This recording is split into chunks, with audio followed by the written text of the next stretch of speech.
Yo, what up, Nyakos? It's your buddy Phil Cole here reporting live from Dnipropetrovsk, Ukraine. And right now, I'm not really going to be speaking this much in this video. I'm going to show you a video made by this really smart guy. His channel is Man of Christ 101. Just Man of Christ 101, no spaces. And he made this video called What Looks Black and What Looks Mixed. It was such a beautiful video that I have to show you guys. It's really good. I'll leave the link in the description. You can go subscribe to his channel. But I basically agree with everything he says in this video. I realized something when I listen to other YouTubers. I think they say things more at a kind level. Like when I say the same things, the problem with how I say it is I say it in a more aggressive way. Like, oh, you fucking stupid, you know, but maybe I need to be more relaxed and calm and sound more polite like this guy. So listen to the video. Let me know what you think. It's a really good video and I'm out, people. Enjoy it. Subscribe to him. Later. We are going to talk about what looks black and what looks mixed. So right now, I want you to picture a biracial person in your head. Go ahead, take a few seconds. Do they look something like this? Okay, now picture a black person in your head. What do you see? Do you see something that looks like this? Or this? Or any of these people? Because if so, get ready to be surprised when you find out that none of the people on this page are black. All of them are biracial. But the fact that many people who look like this still call themselves black or light-skinned black has caused a lot of confusion. And that confusion is perpetuated by people who don't want biracials to accept all of their sides. Some people want biracials only to see themselves as black. And when they try to convince biracials to call themselves black, they use some of the silliest arguments I have ever heard.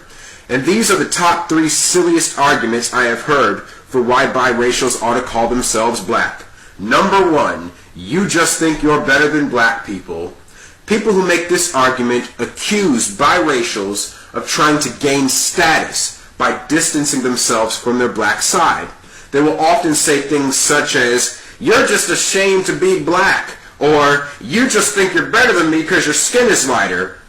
But honestly, this argument sucks, and here's why. No race is better than the other. They are all equal. And since they are all equal, it shouldn't matter which one you identify with, right?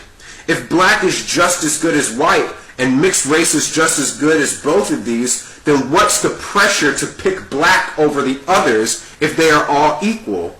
I think some black people who make this argument secretly feel inferior to other races. So they get insulted when a biracial chooses not to be called black, because in their mind it just proves that nobody wants anything to do with black people. But what they don't realize is that being biracial means accepting both of your sides, not just the black side.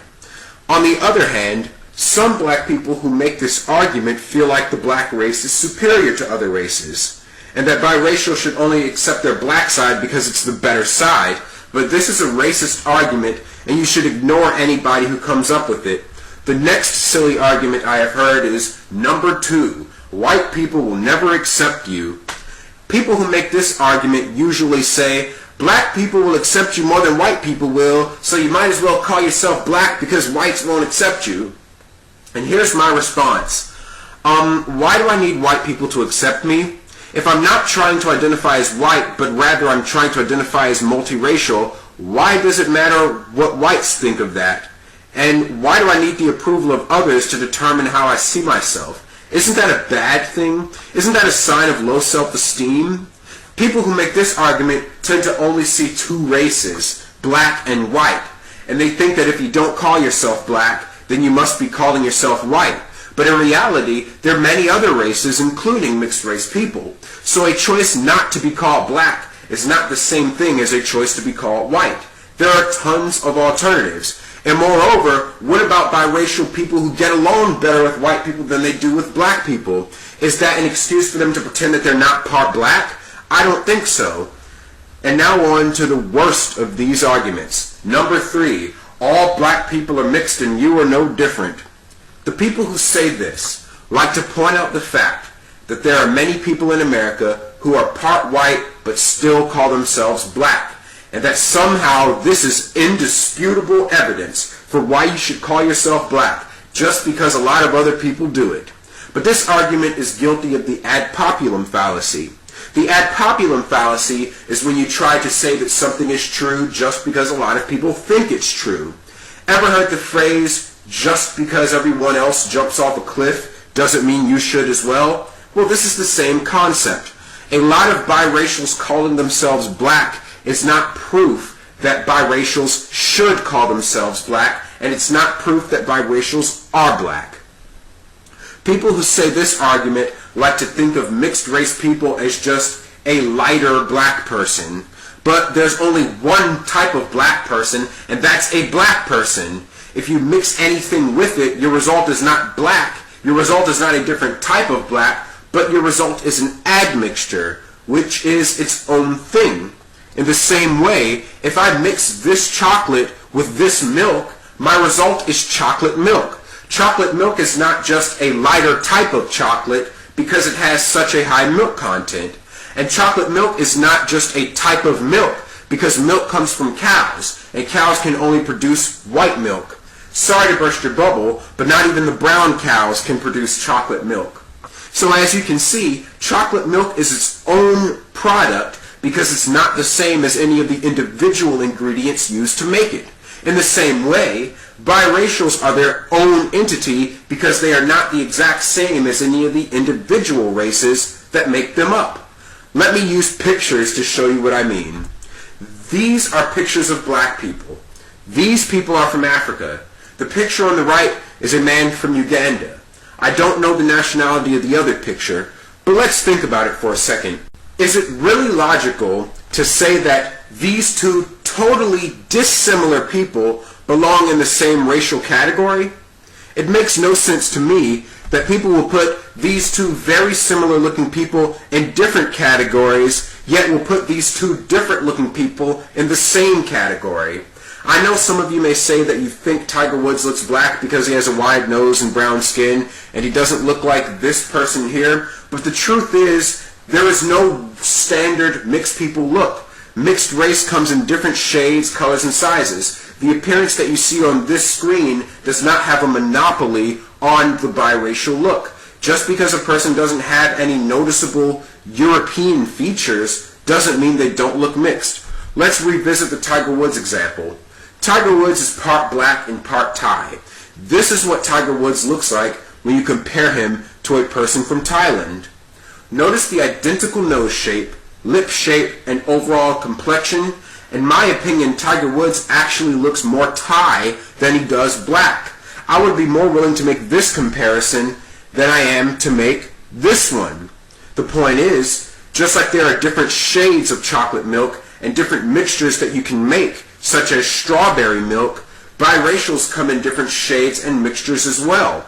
None of the people on this page look like that biracial girl from a few images back, but all of them are actually biracial.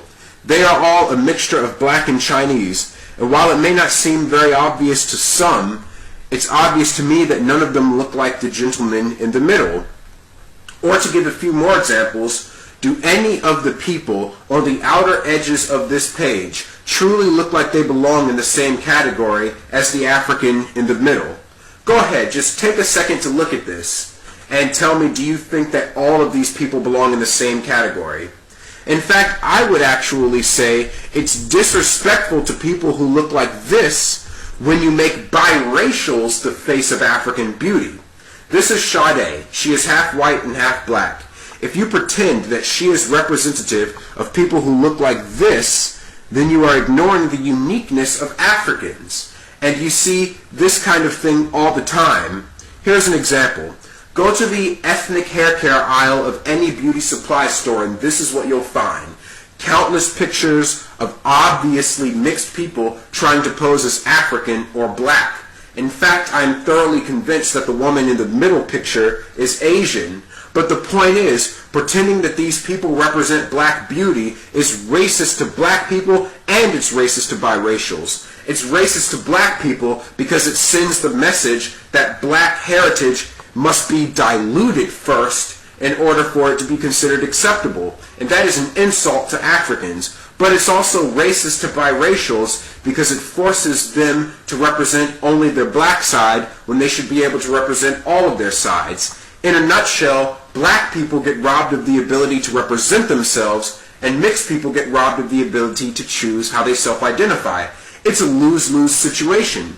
To fix this, biracial needs to be accepted as its own entity and not just as a subset of black. Other countries have done this. For example, this is a South African family. In South Africa, most of the members of this family are known as colored, not as black.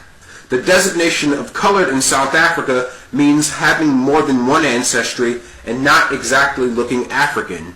Now, if you grew up in America, you would probably just look at this image and see a quote-unquote light-skinned black family.